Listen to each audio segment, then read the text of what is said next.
Hey, how's it going? It's Caden here, and I'm here to tell you today everything about what it's like living in an age-restricted 55 plus community. And you might be looking at me, how would this kid know what it's like to live in one of these communities? And I personally do not. But I talk to current clients, future clients, even, current residents there, and I ask them, what should I help people, like, what should I tell people, what should they expect, what's it like living here, tell me the good, the bad, the ugly, and that's what I'm here to do today. I'm going to be telling you the good, the bad, and the ugly. We're gonna focus a lot on the bad parts, because if you can't handle the bad parts, you probably can't live there. So to start off, I want to kind of explain, what exactly is a 55 plus age restricted community. I get a few questions like that, like, so do you have to be 55 years old? The whole retired persons community laws are all regulated by HUD, which is the United States, Housing Department. So the way their law is written is as long as 80% of the people in the community are 55 years or older, then it can be a retirement community. Now it's up to the HOA to see if they'll allow people between the ages of 40 and 54. And the way that they'll decide that is, say the community is at 85% of the people in their community are all 55 years or older, then they might let in, a couple more percent of people that are between the ages of 40 and 54, as long as nobody living with them is going to be younger than 19, it'll be fine. And they'll let them in, and so you can have, people who are 40 years old legally living in these communities. Some HOAs allow this. It is up to the HOA if they're going to allow that or not. Some do not. So before you check on a community, if you're 50 years old, you might want to check and see, hey, what percent of you guys are 55 plus and older, and are you guys allowing, a 50-year-old to move in? So let's talk about the good, the bad, and the ugly now that we know what an age-restricted community is. So the first big thing, and one person's good is going to be one person's bad. The first big thing is an HOA. This can be a really good thing or a really bad thing, like I said. So the first big thing in an HOA, you're going to be paying a capital improvement fee in almost every age-restricted community. Some HOAs don't have this, but in age-restricted communities, they do. They can get up to $5,000, maybe even more. And all that does is it's, the capital improvement. It's a one-time buy-in. It goes towards keeping the community nice and upkept. Some people hate it. It's normally the buyer pays it because they're moving in. You can negotiate for the seller to pay it if it's a pretty strong buyer's market, but 8 times out of 10, 9 times out of 10 even, the buyer's paying for that. Another thing is how strict they are. So if you want to have your guests come over, sometimes they limit your guests to a 2-week stay. There are other things like parking on the street overnight. Maybe your HOA doesn't allow that. Just take that into account, and you definitely want to see the CC&Rs before you buy a home. You want to know, how long can my guests stay overnight? And my whole thing on that is, unless you have super nosy neighbors, which we'll talk about a little later in the video, nobody's really going to know how long your guests are staying unless you got that really nosy next door neighbor who's, counting on a little pen pad, how many days this car's been in your driveway, things like that. You can have your grandchildren over in most communities. Again, it's up to the HOA. But you definitely want to check and see, how long can my 9-year-old grandson come and play? Another thing about the kids is, well, they can't always use all the amenities. I know in Sun City West, they have designated, children pool hours that they can go and use the pool. In some communities, they can't even use the pool at all. So you want to check on that.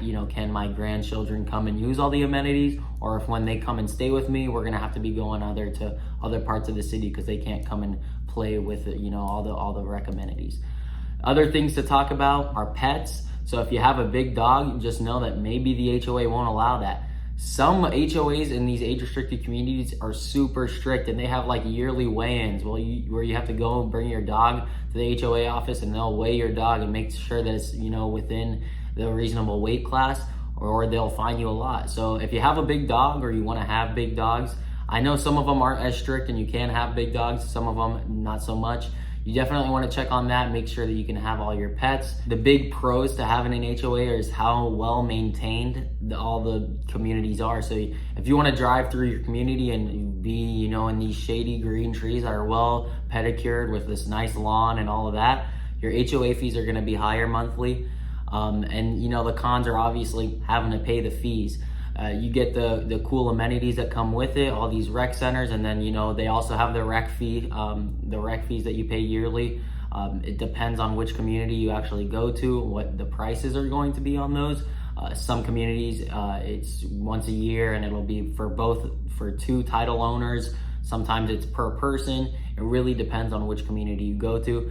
It's just all the HOAs working in different ways. Another thing that you might not like too much is in almost every community, I don't know if I know a single one that doesn't do this, you have to pay the rec center fee even if you're not going to use the rec center. Your house is attached to the community and you have to pay the fee. There's no way to get out of it. You can say, hey, I'm never gonna use it, I don't wanna pay it. They're still gonna make you pay it. So whether it's $500 a year or $1,000 a year, it depends on the community you go to, but you're gonna have to pay that rec center fee all the time. Another thing, HOA increases. They can up the rates. There's no real cap on it. They can up your monthly rates. They can up your capital improvement. You know, you won't have to pay it again because you already bought the house.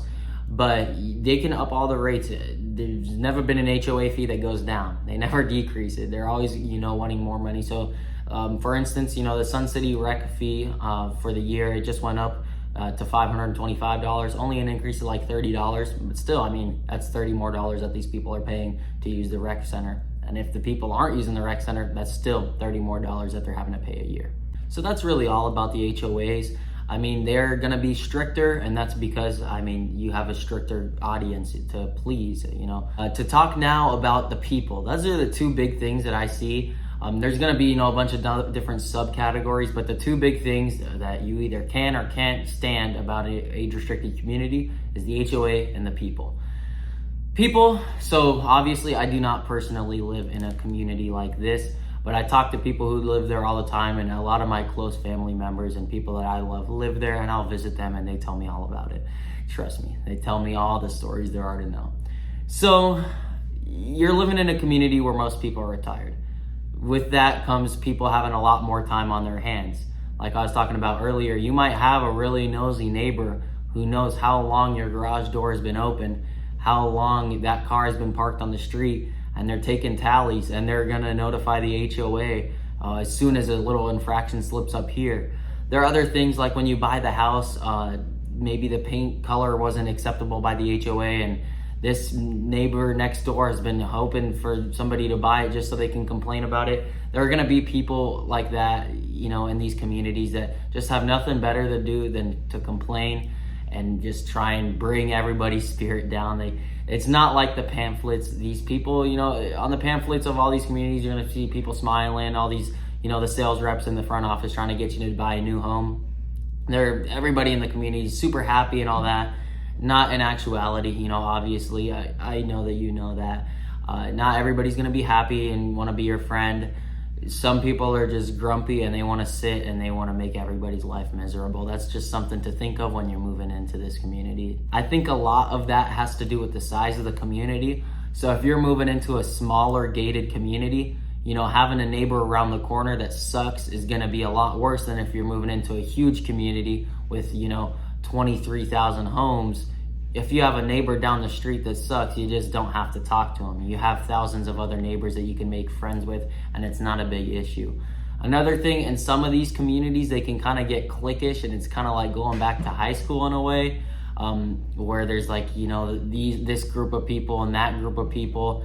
Again, it's really depending on the size of your community. If you're in a huge community, just make a few friends that you like and hang out with them.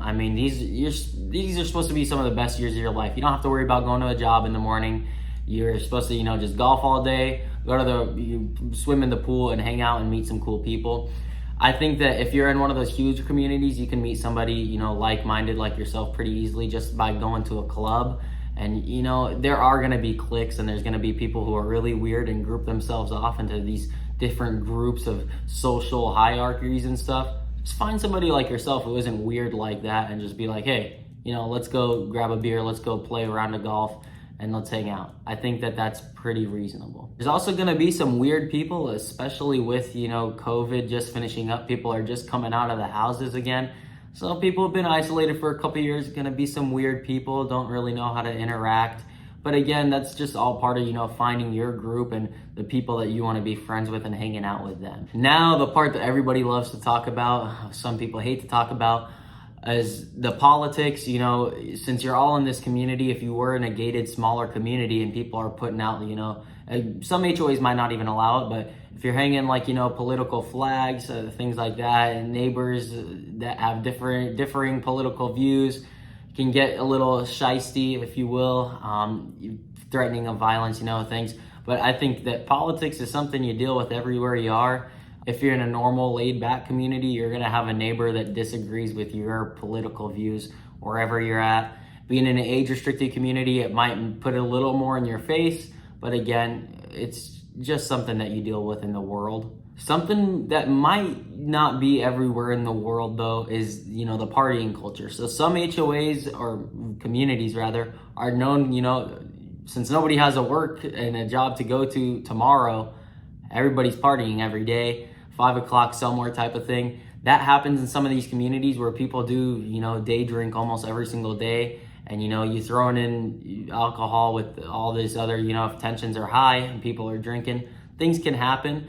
But again, that just depends on the community. If it's a huge community, it's not like I was saying, if it's a 32,000 home community, it's not like every single person is going to be drunk day round, year round.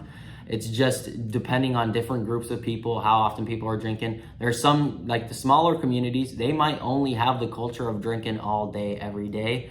And those are the communities where it really affects it, and that you might not want to be in if you are in one of those. You might think about, selling that home and moving into another one, or just going into a laid back community, which is my next point. There are a ton of great, just laid back, chill communities if you don't want to go to an age restricted community. You watch this video and you're like, these are terrible. I don't want to be in a big HOA. I don't want to even have the chance of having a weirdo neighbor. And I don't want to have to pay that rec fee every single year, no matter what.